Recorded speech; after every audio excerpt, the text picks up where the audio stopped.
Assalamu Walaikum. Hello friends, how are you? Welcome back to my another video. In this video, I am going to show you how to add center revolve animation in PowerPoint. Let's get started. At first, you have to open your PowerPoint presentation.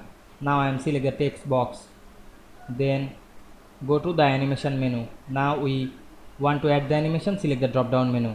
We can see here many animation, but here not available the revolve. Now we want to add the revolve, go to the more interns animation. We can see here many animation. You can add the animation, find and select this center revolve. Now we can see we added the center revolve animation easily. You can add another text box, select the text box and applying the same process. Now I am check the preview.